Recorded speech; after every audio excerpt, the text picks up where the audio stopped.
नमस्ते दोस्तों, स्वागत है आपका। आज हम एक ऐसे विषय पर बात करने जा रहे हैं जो हम सबकी जिंदगी का एक बहुत अहम हिस्सा है, लेकिन अक्सर हम इसे नजरअंदाज कर देते हैं।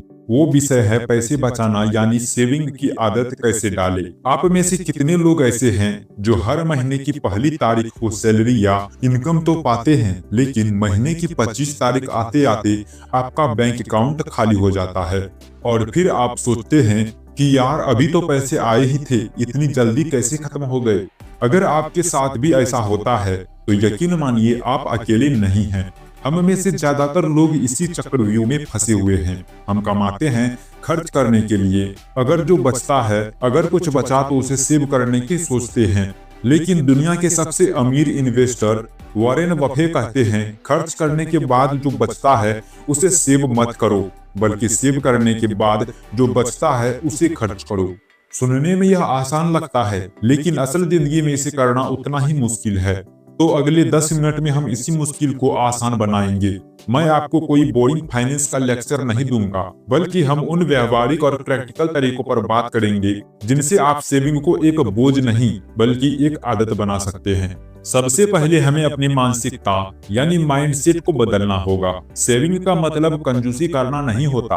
अक्सर लोग सोचते हैं कि पैसे बचाने का मतलब है कि दोस्तों के साथ बाहर खाना बंद कर दे, फिल्में देखना बंद कर दे या अपनी पसंद के कपड़े ना खरीदे। जी नहीं, सेविंग का असली मतलब है प्राथमिकता तय करना। यह आज की छोटी मोटी खुशियों को मारने के बारे में नहीं है, आने वाले कल की बड़ी सुरक्षा और आजादी के बारे में है।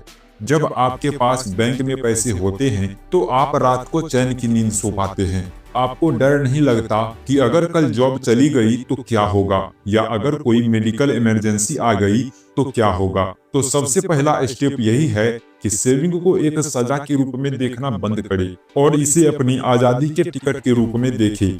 अब बात करते हैं प्रैक्टिकल स्टेप की। सेविंग की शुरुआत करने के लिए आपको यह पता होना चाहिए कि आपका पैसा जा कहाँ रहा है। क्या आपने कभी ध्यान दिया है कि आपकी जेब में अगर 500 का नोट है तो वह कब रेसगाड़ी बनकर खत्म हो जाता है पता ही नहीं चलता। इसे हम कहते हैं अनजाने खर्चे। इसलिए सेविंग की आदत डालने का पहला नियम है ट्रैकिंग। अगले 30 दिनों के लिए एक चैलेंज ले।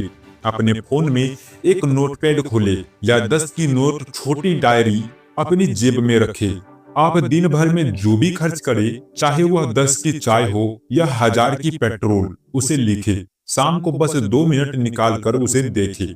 यकीन मानिए महीने के अंत में जब आप उस लिस्ट को देखेंगे तो आप हैरान रह जाएंगे। आपको पता चलेगा कि वह जिम की मेंबरशिप जो आपने ली थी लेकिन कभी गए नहीं, या वो OTT सब्सक्रिप्शन जो आप देखते नहीं हैं, या बाहर का खाना जिसे आप घर पर बना सकते हैं। यह छोटी छोटी चीजें मिलकर हजारों रुपए बन रही है। जब तक आप देखेंगे नहीं, आप सुधरेंगे नहीं। अब जब आपको पता चल गया है कि पैसा कहाँ जा रहा है, तो अगला स्टेप है बजट बनाना। बजट शब्द सुनकर डरिए मत। मैं आपको एक बहुत ही सिंपल फार्मूला बताता हूँ जिसे पूरी दुनिया में फाइनेंशियल एक्सपर्ट मानते हैं। इसे कहते हैं 50, 30 और 20 का नियम। यह नियम कहता है कि अपनी इनकम को 3 हिस्सों में बांटो।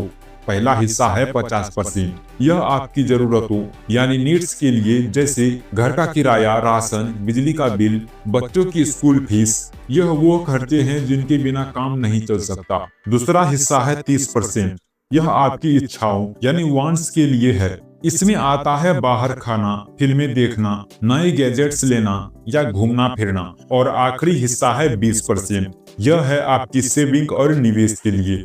समस्या यह है कि हम में से ज्यादातर लोग 50% जरूरतों पर खर्च करते हैं और बाकी 50% अपनी इच्छाओं पर उड़ा देते हैं, और सेविंग के लिए बचता है 0। आपको कोशिश यह करनी है कि जैसे ही सैलरी आए उसका 20% हिस्सा पहले ही अलग कर दे। अगर 20% ज्यादा लग रहा है तो 10% से शुरू कर ले, लेकिन शुरुआत करे। अब आप पूछेंगे कि सैलरी आते ही खर्चे सामने खड़े होते हैं, सेविंग कैसे करें? यहीं पर हमारा अगला और सबसे पावरफुल तरीका आता है जिसे कहते हैं ऑटोमेशन यानी पे योर सेल्स फॉर्म। हमारी इच्छा शक्ति या विल पावर बहुत कमजोर होती है।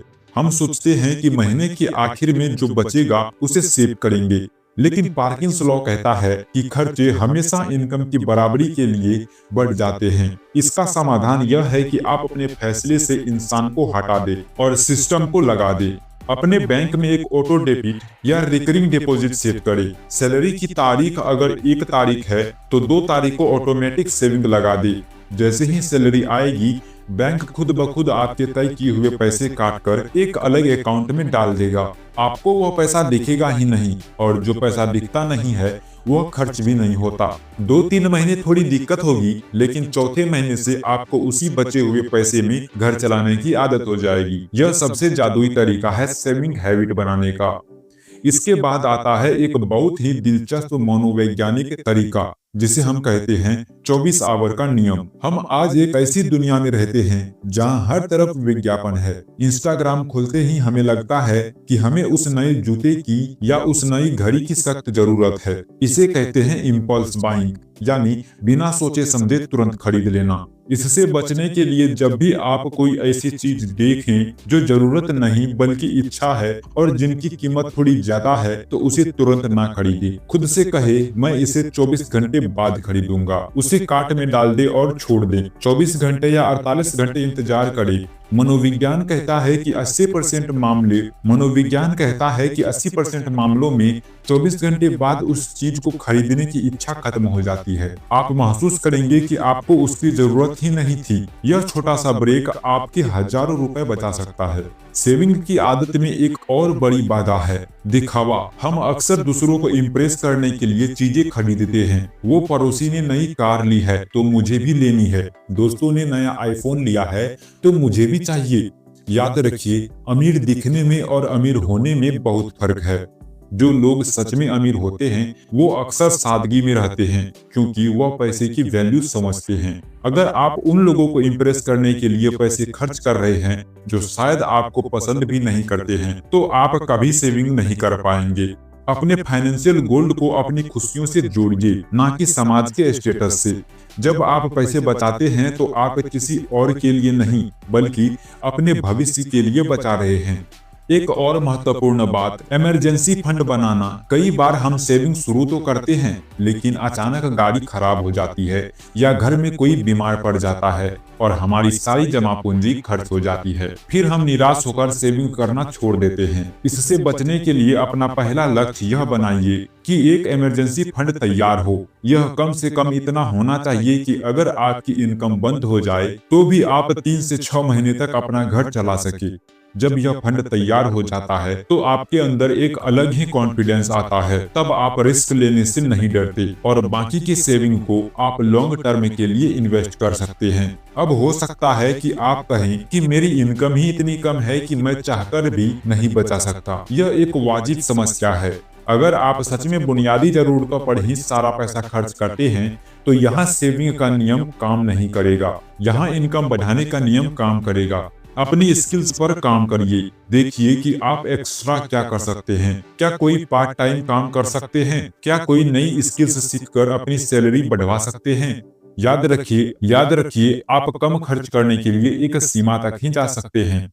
आप खाना तो नहीं छोड़ सकते, लेकिन इनकम बढ़ाने की कोई सीमा नहीं है। अपनी कमाई का 5% हिस्सा खुद को और बेहतर बनाने में, नई किताबें पढ़ने या कोर्स करने में लगाए। यह इन्वेस्टमेंट आपको सबसे ज्यादा रिटर्न देगा। अंत में मैं यही कहना चाहूंगा कि सेविंग एक रात का चमत्कार नहीं है, यह जिम जाने जैसा है। अगर आज आप जिम जाएंगे तो कल आपको बॉडी नहीं दिखेगी। अगर आप एक हफ्ते जाएंगे तो भी शायद कुछ न दिखे, लेकिन अगर आप लगातार 1 साल तक जाएंगे तो आप पूरी तरह बदल चुके होंगे।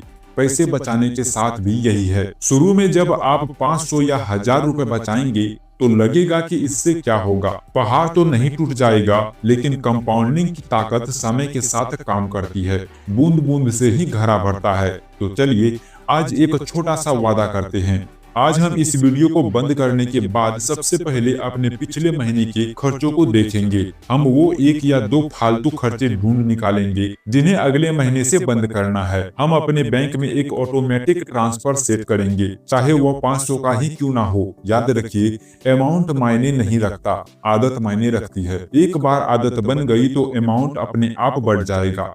अपने भविष्य की जिम्मेदारी किसी सरकार, लॉटरी या चमत्कार पर मत छोड़िए। यह जिम्मेदारी आपकी है और इसकी शुरुआत आज और अभी से शुरू होनी चाहिए। पैसे की कदर करिए, पैसा आपकी कदर करेगा।